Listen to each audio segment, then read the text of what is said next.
जय हिंद दोस्तों। तो हम अपने इस वीडियो में भाग 4 में पढ़ने वाले हैं क्वेश्चन नंबर 5 से। तो आइए अपनी वीडियो को हम स्टार्ट करते हैं और देखते हैं कि हमारा क्वेश्चन क्या दिया गया है। जैसा कि यहाँ पे देख रहे हैं क्वेश्चन नंबर 5 हमारा दिया गया है। यदि HCF ब्रैकेट में 225 कामा 60 ब्रैकेट को किया गया है क्लोज और यहाँ पे बराबर 225 गुणे 5 माइनस 10x, तो x का मान ज्ञात कीजिए। ये हमारा क्वेश्चन दिया गया है। इसके पहले वीडियो में हमने जो क्वेश्चंस को सॉल्व किया था वो क्वेश्चन भी हमारा इसी तरह से था, लेकिन वहाँ से HCF जो बराबर में है यहाँ पे वो हमें सॉल्व करके दिया गया था, जबकि इसमें ऐसा हमें कुछ भी नहीं दिया गया है। यहाँ पे x की वैल्यू ज्ञात करनी है, तो पहले यहाँ पे हमें HCF ज्ञात करना होगा। तो आइए क्वेश्चन को सॉल्व करते हैं और x का मान प्राप्त करते हैं। तो यहाँ से पहले 225 और 60 का HCF ज्ञात करेंगे।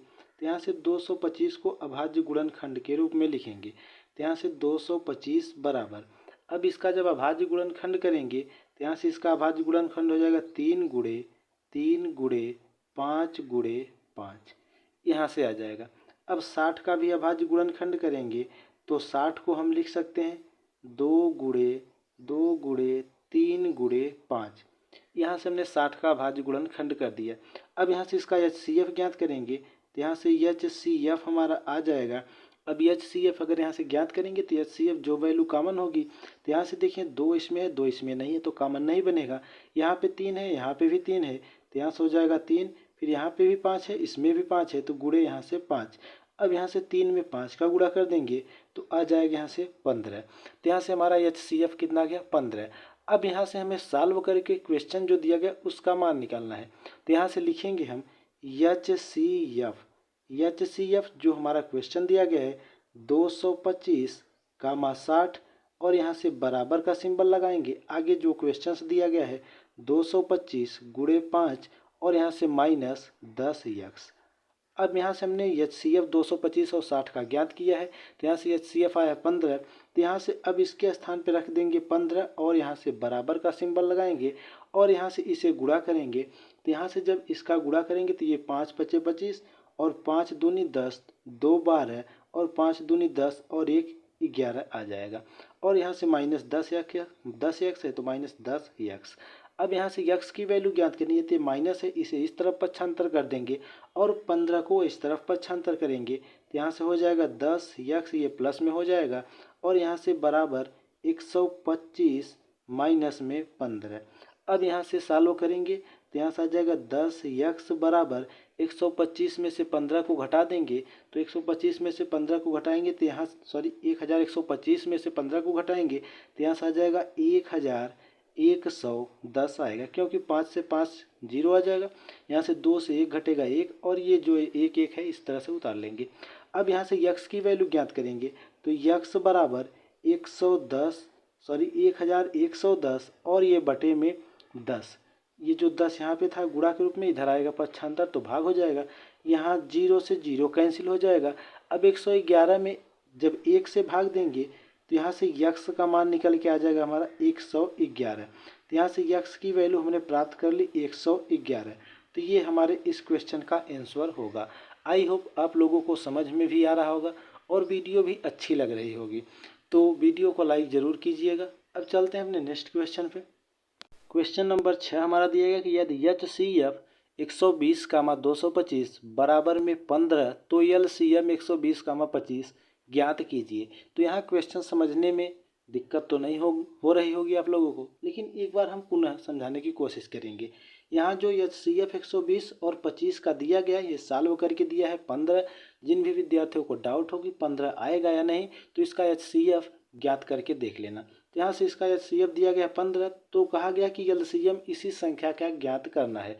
तो आइए क्वेश्चन को सॉल्व करते हैं। तो यहाँ से हमने एक फार्मूला जो कि शुरू में ही सीखा था, तो वो फार्मूला हमारा क्या था, तो फार्मूला हमारा था कि दो संख्याओं का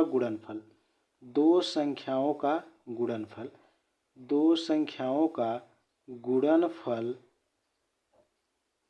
बराबर LCM और गुणे HCF, ये हमारा फार्मूला था।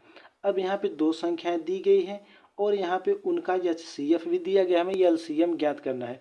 तो अगर यहाँ से LCM को छोड़ के HCF को पक्षांतर कर दें तो यहाँ से हमारा एक नया फार्मूला बन जाएगा कि LCM बराबर दो संख्याओं का गुणनफल, दो संख्याओं का गुणनफल, दो संख्याओं का गुणनफल बटे यहाँ पे HCF, यहाँ से हो जाएगा HCF। अब यहाँ पे इसी फार्मूले पे हमें रख देना है। यहाँ से लिखेंगे LCM बराबर दो संख्याओं का गुणनफल, तो संख्याएं हमारी दी गई है 120 और यहाँ पे 225, इनका गुणनफल के रूप में हमने रख दिया।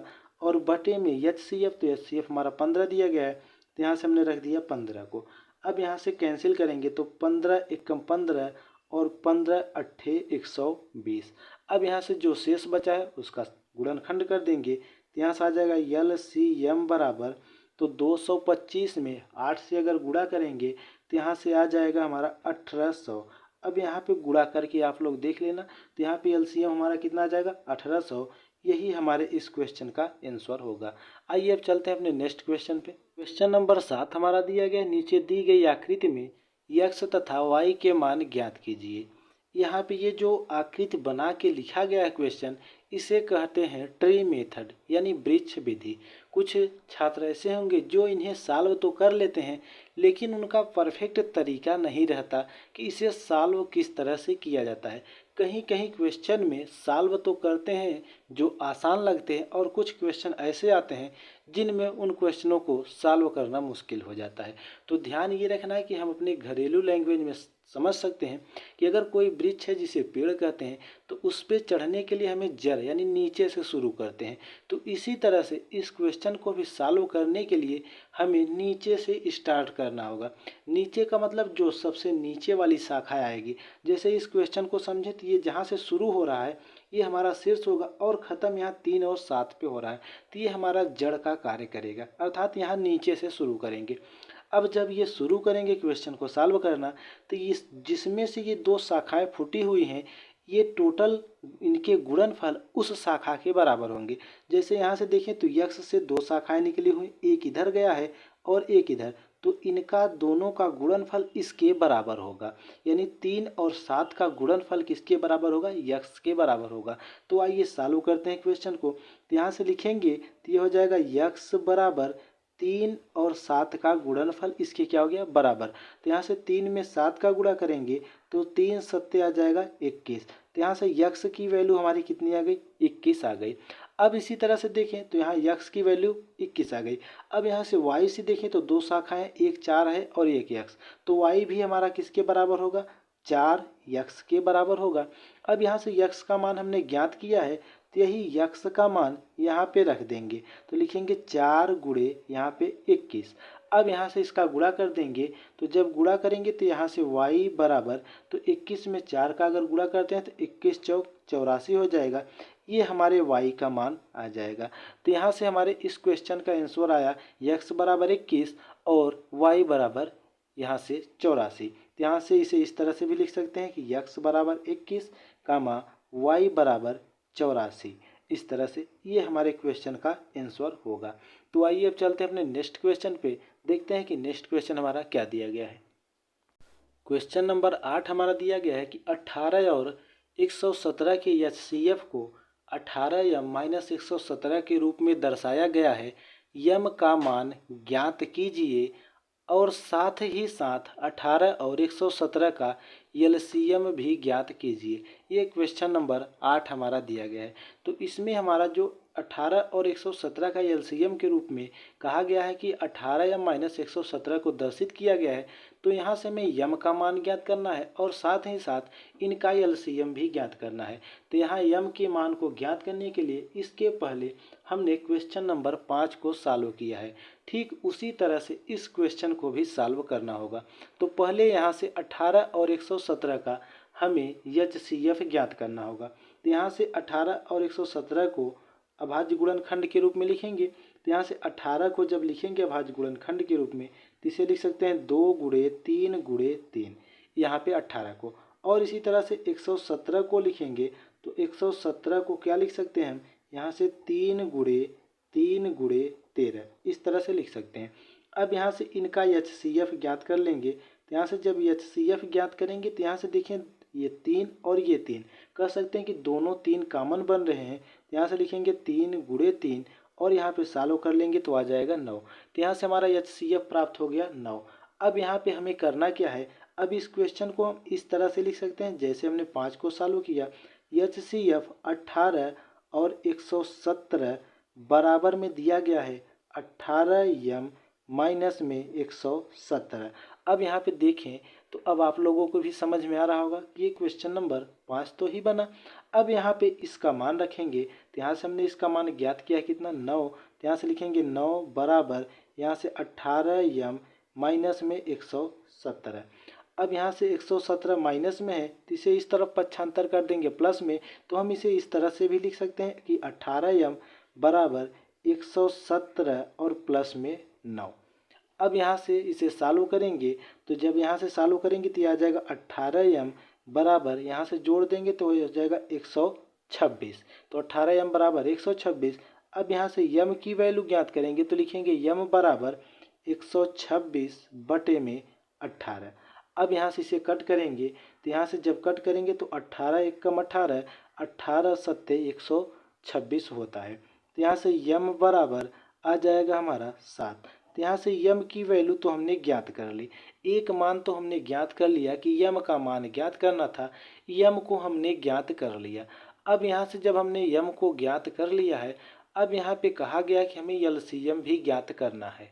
अब यहाँ से LCM ज्ञात करते हैं तो LCM के लिए लिखेंगे क्या कि LCM बराबर जो हमने फार्मूला सीखा है दोनों संख्याओं का गुणनफल। तो एक संख्या हमारी 18 थी और एक संख्या 117 थी, इनका हमने गुणा के रूप में यानी गुणन रख दिया गुणनखंड के रूप में। और यहाँ पे बटे में HCF, तो HCF को हमने ज्ञात किया कि HCF हमारा कितना है 9।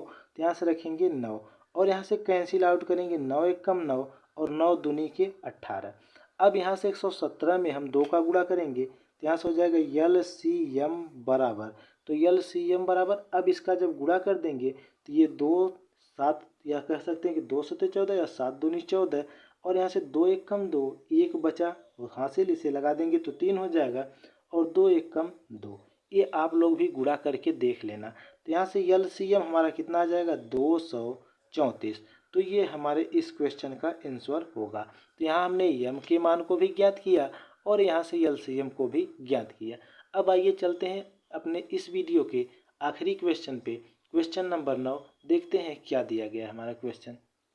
क्वेश्चन नंबर 9 हमारा दिया गया है कि जांच कीजिए कि क्या किसी प्राकृत संख्या n के लिए संख्या 6 के घात में n अंक 0 पर समाप्त हो सकती है। तो यहाँ पे पहले इस क्वेश्चन को समझेंगे उसके बाद सॉल्व करेंगे। पहले यहाँ समझ लीजिए कहा क्या गया है क्वेश्चन में, कहा क्या गया है क्वेश्चन में ये समझना अनिवार्य है। तो यहाँ पे ये कहा गया है क्वेश्चन में कि कोई प्राकृतिक संख्या जो कि n से दर्शित किया गया है। तो जानते हैं कि नेचुरल नंबर हमारे 1 से शुरू होते हैं और ये इनफाइनाइट तक हो सकते हैं। यहाँ पे n की वैल्यू हमें कुछ भी ले सकते हैं।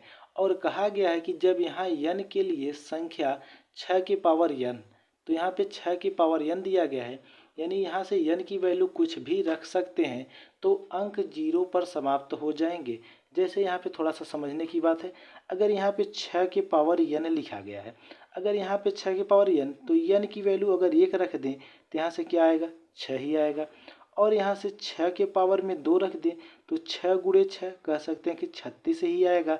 और यहाँ से पावर में 3 रख दें तो यहाँ से 216 आ जाएगा। इसी तरह से हम क्रम से रख सकते हैं या फिर 6 को लिख सकते हैं 2 गुणे 3 के रूप में और यहाँ पे इसका होल पावर n कर दें।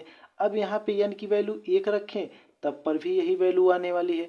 इसी तरह से हम इसका गुणनखंड अभाज्य गुणनखंड करके भी रखें तब पर भी वैल्यू हमारी कितनी आ रही है 6 ही आ रही है।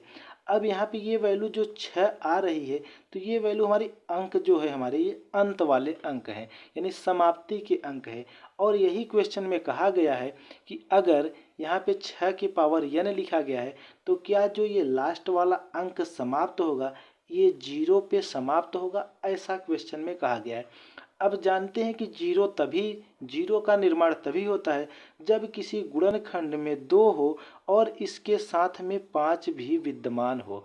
अगर 2 है, इसके साथ में गुणनखंड के रूप में 5 भी है, तो वहाँ पे जीरो बनने की संभावना होती है और वहाँ पे जीरो बनता है। अगर 2 के साथ 5 नहीं है या 5 के साथ 2 नहीं है, तो वहाँ कतई जीरो नहीं बन सकता। तो यहाँ पे अगर 6 के अभाज्य गुणनखंड के रूप में लिखे, जैसे यहाँ पे 6 की पावर n है, तो इसे हम लिख सकते हैं 2 गुणे 3 के पावर में n, इस तरह से लिख सकते हैं। अब यहाँ पे इसे हमने यहाँ पे समझाने की कोशिश की है। अब यहाँ पे n की वैल्यू हम कुछ भी रखें, हमेशा देख सकते हैं यहाँ पे कि 6 ही रिपीट हो रहा है। यही कहा गया कि लास्ट में जीरो हो सकता है, यानी अंक जीरो पे समाप्त हो सकते हैं। तो ये संभव तभी है जब इसमें गुणनखंड करने पे, अभाज्य गुणनखंड करने पे कोई संख्या 5 प्राप्त हो। तो यहाँ से देखें तो इसका जब अभाज्य गुणनखंड करेंगे तो इसमें कोई भी संख्या 5 प्राप्त नहीं होगी। तो जब यहाँ पे 5 प्राप्त नहीं होगी तो ये अंक जीरो पे समाप्त नहीं होंगे। यही हमें लिखना है। अब यहाँ पे लिखेंगे कैसे? यहाँ पे 6 की पावर n को हमने इस तरह से लिख दिया, क्योंकि 6 की पावर n के अभाज्य गुणनखंड में,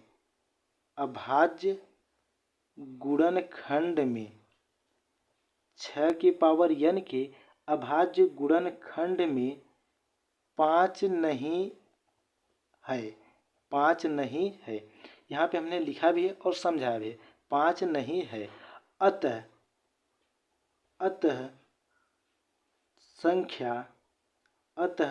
संख्या 6 की पावर n, फिर यहाँ पे कामा लगा देंगे, जीरो पर समाप्त नहीं हो सकती, जीरो पर समाप्त नहीं हो सकती। अतः संख्या 6 की पावर n जीरो पर समाप्त नहीं हो सकती। यही हमें जांच करके बताना था। तो ये हमारे वीडियो का आखिरी क्वेश्चन था। आई होप आप लोगों को वीडियो अच्छी लगी हो और समझ में भी आया हो। वीडियो में जो हमने बताया है उसके कंटेंट अच्छे लगे हों और समझाने का तरीका अच्छा लगा हो तो प्लीज़ चैनल को सब्सक्राइब कर लीजिएगा और साथ ही साथ बेल के आइकन को ज़रूर दबाइएगा। अब मिलते हैं अपने नेक्स्ट वीडियो में बचे हुए शेष क्वेश्चनों के साथ। तब तक के लिए धन्यवाद। जय हिंद, जय भारत।